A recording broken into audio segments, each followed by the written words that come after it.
And we are back, and we just finished watching, which, you know what? I'm just going to come out of the gate and say it. This is probably the definitive zombie film. Train to Busan from 2016. This is not rated on IMDb, but I'm going to say an R. And this has a runtime of 1 hour and 58 minutes. We caught this on the Hoopla app. Absolutely support your local library. There's a whole lot of world to immerse yourself in through films and books and music. Go check it out. This is also playing on Netflix and to buy rent on Prime Video. This is tagged as Korean, body horror, and tragedy. I think I would also add horror because at the end of the day, this is absolutely a most horrific day. This comes to us from director Yeon Sang-ho and writers Park Joo-suk and Yeon Sang-ho. Apologies if I've said that incorrectly. According to IMDb, while a zombie virus breaks out in South Korea, passengers struggle to survive on a train from Seoul to Busan. This is not our first time at the rodeo. What did you think after all this time? This film's still amazing. Yeah. Just the way they blend the zombie horror with the emotional connect you make with the father and the daughter, with the husband and wife, the pregnant wife. Everybody has a purpose. Everybody you become invested in to varying degrees, but mainly I would say the focal point is the father and daughter. Yeah. And on the tier below that, the husband and the pregnant wife. Yeah. Top tier as far as getting you to care about people in a short amount of time and propelling these people into this extremely dangerous situation. And the way the situation is handled where everything is happening on this train, it's amazing. It really is an amazing movie. Absolutely. Olive G, this was your choice. Excellent, by the way. What made you want to see this? Because you guys talked about it before and how good it was. Yeah. And also because I didn't want to watch Suspiria. Okay. Yes. Okay. You chose wisely. You chose wisely. Absolutely. Were you awake originally when your father and I saw this? I know that we were still living in the apartment, and I think I was yelling and screaming, and I woke up your sister, but I don't know if you woke up. I think I might have woke up, but then I just went back to sleep. Yeah. There was a lot of yelling and screaming. The first time we watched it, years and years ago. Years and years ago. But it is still just agonizing to sit through. I mean, now it's just as fun because I got to sit and watch you screaming all over again, and now I got to see Liv screaming all over again. Were you scared? You know, I was more annoyed than scared because I hate how in zombie movies the people just sit there watching this other person get mauled to death. Get up and run. Why are you just sitting there? Yeah. Move. It's sort of like what society expects you to do now. I mean, look how many videos you'll see online where somebody on the train is getting harassed or beaten or something, and people are just sitting there, or they're looking, or they're and then it. Just looking back, or they're trying to mind their own business. And this is like an extreme. It's just taking that to an extreme. It's instead of it just being somebody yelling at somebody for taking up too much room on a seat, it's somebody being devoured by a zombie.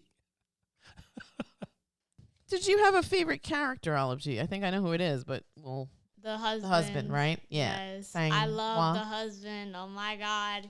Yeah. He was the literal best. He was my go. Oh my God. I love that guy so much. He was probably one of the best characters. He was, from the first moment that you meet him, he's just likable. Yeah. The father isn't. The little girl's dad, he isn't, but he definitely goes on that hero's journey. And by the end, I feel like everyone's opinion of him changes. But the other guy, Sang-ho, he was true blue from the start and just amazing. And just, let's try not to spoil it, because this film I feel like you should actually go into blindly and not know too much about. Yeah. It would just play better. It's such an emotional ride, and the fact that you get to be so attached to these characters is... Yes, that is the added element here, because this could just be a zombie film. Well, I think that's the difference between a really, really good movie and something that's just sort of, shock, splatter, jump scare, that sort of thing. Agreed. I think I was talking with you about this a couple of days ago, and I compared it to the Final Destination movies, and especially like those last ones, where really all those characters are just there to die. I mean, we know they're there to die, but they have so little in the way of personality that you have nothing to get attached to. So when they die, it's just sort of like Meaningless. yeah, you don't really care. They're just marbles in a giant Rube Goldberg machine. Yeah. And at the end, they get squished or torn in half or something like that. Yeah. Whereas Here, in you have stakes in the game. Yes, you have stakes and you really care. And they did a great job. As you guys mentioned, the father isn't the most likable guy in the beginning. He's sort of involved in his own world. He's a fund manager. He doesn't really care or give enough attention to his daughter. He bought her the same present twice without even realizing it. It wasn't even like, oh, I bought you a stuffed animal. Right. He bought her like a Wii. Yeah. He bought her this expensive gift twice, and he had no recollection that he bought it for her before. And it wasn't even his idea. Didn't he ask somebody? Like he asked his like assistant or the guy that worked under him, like, what's a good... He's like, what are kids like? Yeah, what are kids into? And he just doesn't care at all. And he sort of gets guilted almost into taking the kid on the train. And his mother is just like, this is good. You should be doing this. You could talk to her on the train. And even then, when they get on the train, first thing he does, closes his eyes and falls asleep. Yeah. To the point where when he wakes up, he has no clue where his daughter is. She wandered off to go to the bathroom. She didn't even like tell him because he was just, I think he had a phone call and then he went to sleep. And then as the movie progresses, you see this crazy scenario evolve and everybody needs to change. They need to step up. He realizes what's important. And his character has like a really great character arc. And the little girl is just awesome. She is like the moral center of everybody in this movie. Yeah. She is just taking care of people. When the old sisters come into their car, she stands up and is like, no, you sit. Yeah. You sit. I know my granny's knees hurt. Oh. And she's so sweet when she says that, right? Yeah. Like even the dad is like, "Oh, you didn't have to do that, dude." And like you hear the grandma over the phone. Yeah, that was a terrible scene. Yeah. Oof. And there's a lot of moments like that are just, they tear you up from the inside out. Yeah. And then there's the husband and wife. The husband and the father, they sort of have a very antagonistic relationship at the beginning because the father is just going to lock them out. Yeah. And he lets them into the car begrudgingly when all the chaos starts. Yeah.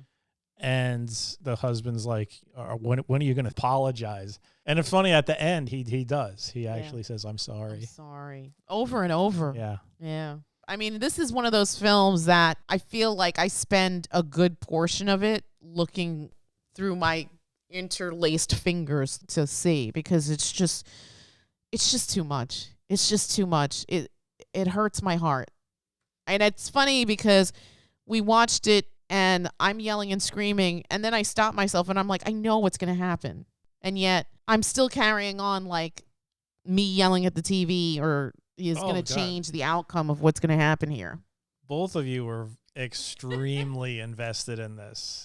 Oh my God! Especially you, Liv. You were yelling at that TV. Run! Hey, Livy, is this the first time you've seen this since from start to finish? Right? This is like the first time I'm seeing it at all. Yeah. Have you ever seen any scenes from it? I don't think so. Mm-hmm. Although I could have sworn, I don't know, maybe I was like hallucinating this, but I remember I thought the ending would be like the woman was holding the little girl, but no, they were holding hands. Because I thought she's like holding her up, like on the shoulder. Yeah.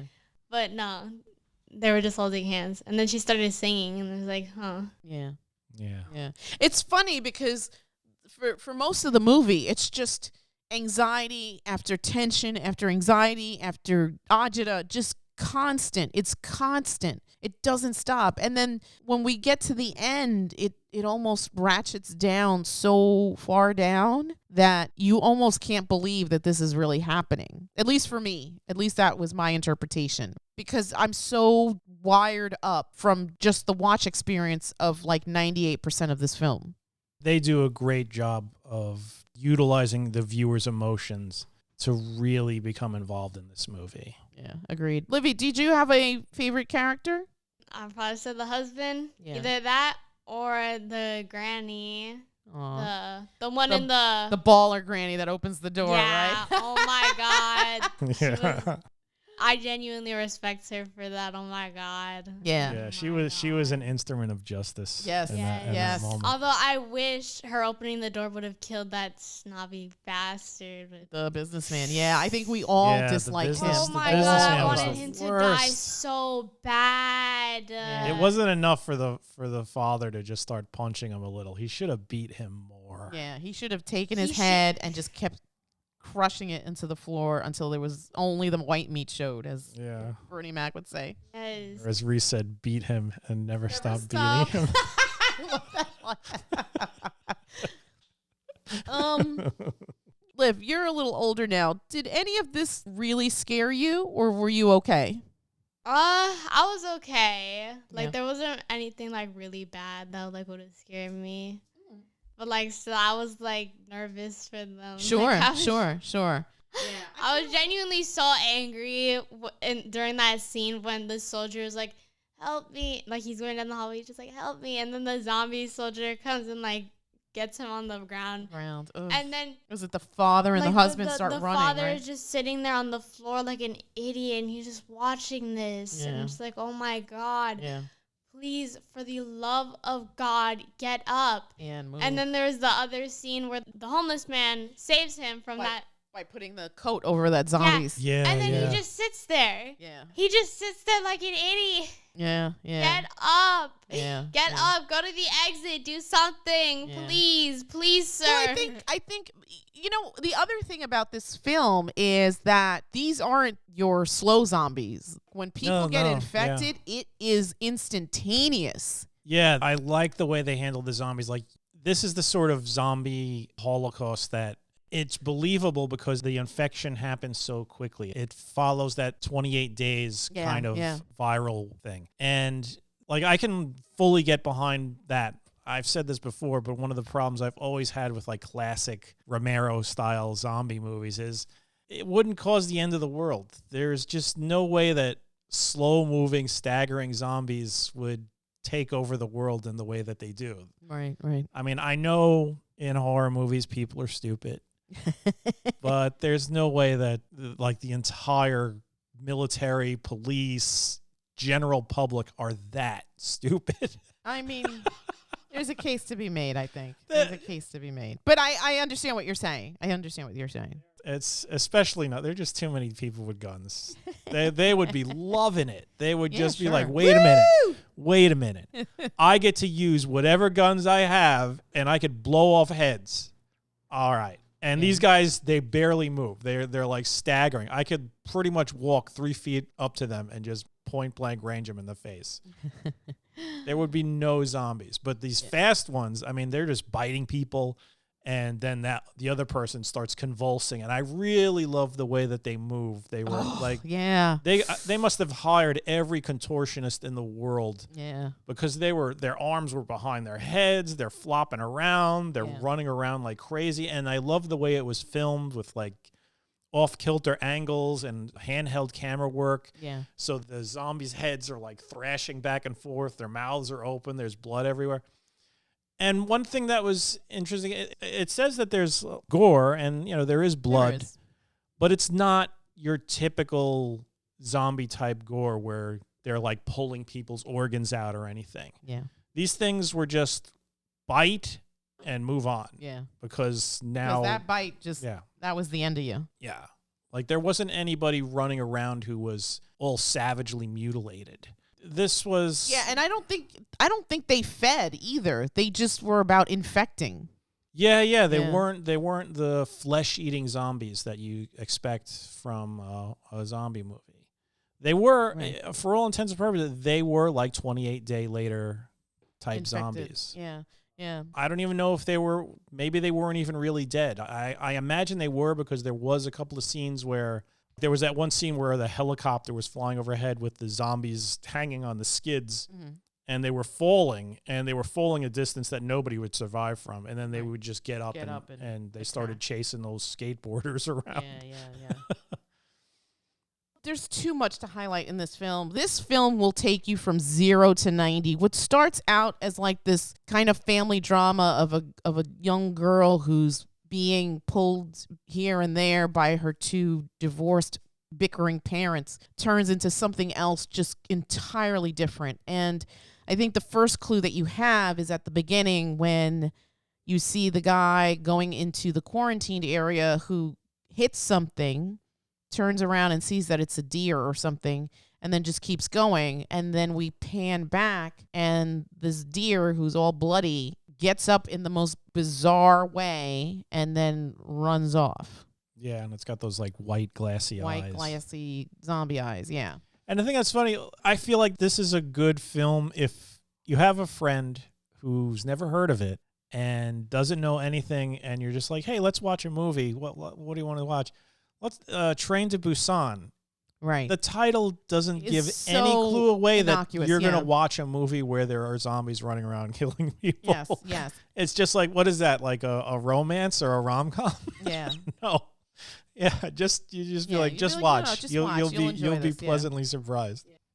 I wanted to highlight something else that you said before, how things move very quickly. In this one, part of the zombie lore is that when the train is going through the tunnels, it's almost like the zombies don't see you. So you kind of have very limited amount of time to make a move to get through. We Yeah, see they the have poor husband, night the vision. father, and this young man who's part of a high school baseball team going through the train cars to get to their loved ones. And that to me is one of the hardest things to watch as they make their way from, what was it, Yeah. train 9 to 13. Yeah.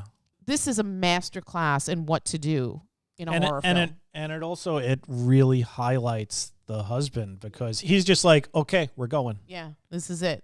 And Lock in, little bros. Exactly. There is no hesitation on that guy's part. He's just like, okay. I got to get to my wife. Okay, I got to get to my wife. We're going. We're going. And the father steps up and the baseball kid steps up. Although the baseball kid has that one kind of panic attack, which I feel bad about. And I completely understood. Because he's faced with this terrible Decision. situation. Yeah. I mean, wow. I mean, how would you feel doing that? Right. No, absolutely. It's got to be. Yeah. There's a lot of emotional stakes in this movie, and that's why I love it. I love this movie. Yeah. It's funny because, listen, I like Walking Dead. Don't get me wrong, but I feel like the whole zombie genre has been done to death, and it's the show that will never go away because now we're following Daryl in France, of all places. Yeah, So what did he swim to France? What the hell's going on? I don't know. He took his because he's like Jesus, right? All the women love him. Go figure. He doesn't look like he bathes at all, but he took his motorcycle over the ocean to get to Europe. Jumped it like Evil Knievel.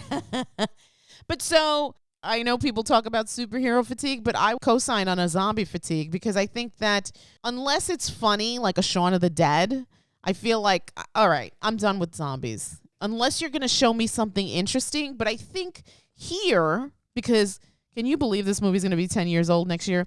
Here, you're presented worst case scenario wrapped up in a family drama. And it's so compelling. And to your point, you are so invested in these characters from the start that by the time you get to the end, it's like you've fallen into a cavern that you cannot get out of. It is just crazy. I mean, I think I got up several times and I was like, I'm going to be sick. I'm going to be sick. And I just have to walk away. And I know what's going to happen, but I'm still invested. And I'm looking at the TV, but I had to get off the couch because I was like, I have to walk away.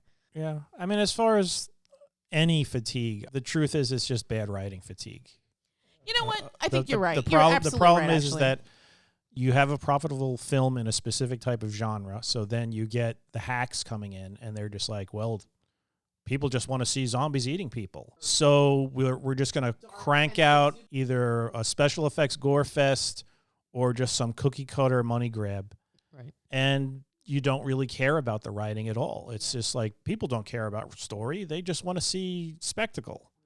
And there is kind of an argument for that, but honestly, I feel like that's more in line with reality. Like news is like that. Yeah, yeah. But there's a reason why nobody reads past the headline, because that's where all the spectacle is. Right. Because once you And get to the story, once it's you like get to the clickbait. story, it's sort of like, oh, well, I don't feel like reading this. I don't really give a Or crap this about isn't that. what the headline and I feel like focused on. I feel like the movies have become that, where it's, all right, we got the teaser, the thing that everybody's interested in. Who cares about the rest? But every once in a while, you're going to get a good movie that's written well. And this is that. Yeah, it fell into that sea of zombie movies. But this one really, really stands out because the writing is excellent. The performances are excellent. It's not even about the spectacle of gore and whatnot. There is blood spurting out, but like I mentioned before, there's no amazing set pieces or anything like that. There's just a lot of zombies running around trying to kill people. Yeah. And the main thing you're there for is you care about the father and his daughter. You care about the husband and his pregnant wife. You care about the elderly sisters. You care about the high schooler and his girlfriend. And you also care that this goddamn businessman, he's a son of a bitch. He's going to cause trouble. And you know that, but you're there for the ride. You want to see what happens to these people. And that's good writing. It doesn't matter if this was a zombie film, an alien film, a werewolf film, whatever. We care about those characters. That's why we're here, and I'm never going to get fatigued of that. Yes. No, absolutely. You know what? You're absolutely right, because I think we've mentioned it millions of times on the podcast. If you don't have a good script, you don't have a good story. It doesn't matter if you have a $2 million budget or a $200 million budget. If your story isn't good, you are not going to pull in that audience. I mean, there are times where films fall short, and I don't know if that's marketing or whatever, but it does happen. But for the most part, if you have a compelling script, you're going to nail the landing, because that's what people want. They want to be entertained. Yeah, and even if it does fall short, usually those are the films that people look back on and they end up having staying power or cult appeal or something like that. Right, right. Just out of the gate, I think I said that in the beginning of the podcast. This is, to me, the definitive zombie film. It absolutely blows everything else out of the water, as far as I'm concerned. It's up there. It's up. It's up I there. can't think of a better one.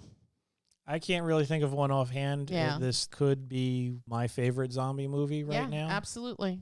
I mean, I know you liked, what was the one that Zack Snyder did? The remake of Dawn of the Dead. That Yeah. was also good, but it was different. That one, you care about the characters too. That one was more gory, definitely. There was a lot of flesh ripping and things like that. Mm. But this one tugs at your heartstrings more. Yes. Yes. This one, you may find it a bit more relatable as a parent or a husband or boyfriend or a boyfriend. Yeah. The characters in this story had relationships with each other, and they formed relationships with the other groups. Yeah. And it all worked. Like there wasn't a really wasted character there. No. None of the characters that were given any kind of significant time you cared about. Even the homeless man who you I don't think, did he ever say a word, really? I mean, He says, like, they're all dead, they're all dead, they're all dead. yeah, he was muttering that in the beginning because he knew sort of what was going on. But otherwise, no, I don't think anybody has a conversation with the homeless man or anything like that. But you care about that guy. Yeah. He proves himself just by his actions. He throws his coat over that zombie's head and saves the father's life. Yeah. Yeah. He does what he does at the end of the movie. He tells everybody to go. And you really care. And kudos to that actor, just the expressions on his face. Yeah. He carried it. He made you care about this man. Yeah.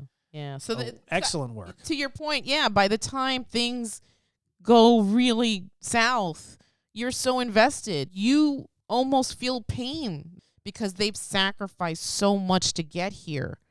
And like I was saying, you feel that to a degree in Snyder's Dawn of the Dead, but it just doesn't hit as hard. Yeah. No, this is no knocks on that movie. That film was a great fun zombie movie, and they sped up the zombies, made it believable, which pleased me. Yeah. But still, it just doesn't hit like this one does. Plus, you're dealing with the fact that everybody's in this confined space of the train. Mm-hmm. Yes, which makes it more claustrophobic. It makes and it more claustrophobic, and tension-driven. the world is falling apart by the phone calls these people are getting. Yeah. It's really just a solid movie. When they get to, the station before Busan, the military is there, and they think that they're safe, and they're just walking like nothing. And then all of a sudden they realize, oh no, things aren't good here. Mm-hmm. And how we've seen this imagery of just hordes coming through glass. I thought about weapons in that moment and that sequence. And so the storytellers of the past influence the future storytellers. And I am sure that storytellers making films today will say, you know what influenced me? Train to Busan. Yeah. If they've seen it. Oh, well, hopefully they have. Hopefully people are watching this. It's a Korean film. It's a foreign language. Please don't have any prejudices against that. Let that sway you. It is amazing. You should be watching this film. Yeah. It is amazing. According to IMDb, this grossed $92 million and absolutely deserves that. Yeah. What would you give it? A 10.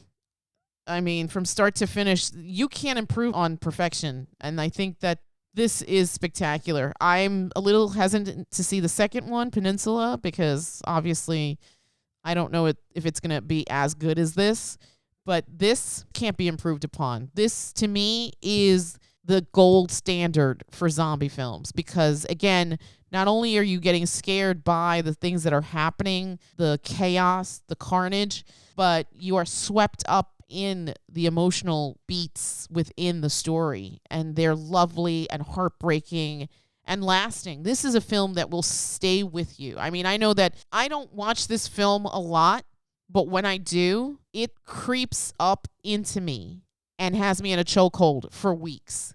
And I will be thinking about this after this watch for weeks to come. Olive G, 1 to 10, what would you give this film? Probably an 8 or a 9. Yeah, girl. That's right. What about you?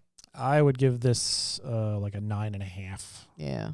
Nothing's a 10, but you don't know nothing. This comes close. Yeah, it's so good. It's so good. We watched it on Hoopla. Absolutely. Support your local libraries and check it out there, but you can also check it out on Prime and Netflix. I'm so gratified when horror is done right. It is so wonderful to see. Magnificent storytelling. If you are so inclined in spooky season, absolutely do yourself a favor and check out Train to Busan. You won't be disappointed. And with that, we'll wrap it up. Please don't forget to like, share, and subscribe, and tell us in the comments. Maybe you think there's a better zombie movie? Try me. Put it in the comments and let me know. And with that, we'll wrap it up and bid you all a Good night. Good night. good night.